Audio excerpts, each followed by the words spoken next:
On Tuesday, Washington state voters will decide whether all public schools will be required to teach comprehensive sexual education. The new law was passed and signed into law earlier this year, but opponents gathered enough signatures to take it to the ballot. The law requires schools to teach comprehensive sexual education to middle and high school students and social and emotional learning for K through 5.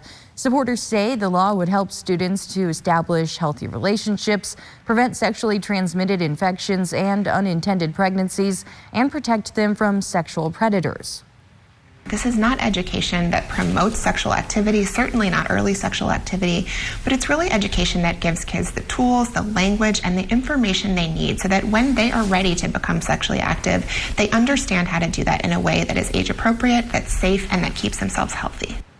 Opponents say there's no estimate on how much it'll cost local school districts to make these changes or any specific funding sources included in the law to help them. Opponents say the law restricts local school districts' control over what's being taught in their communities and that some of the teaching materials provided by OSPI as examples of possible curriculum are age inappropriate and could encourage sexual behavior.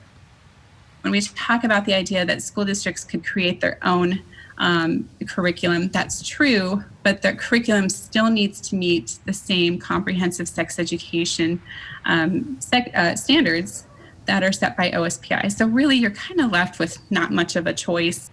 Both sides say their goal is to keep students safe, but that they disagree over how best to do that.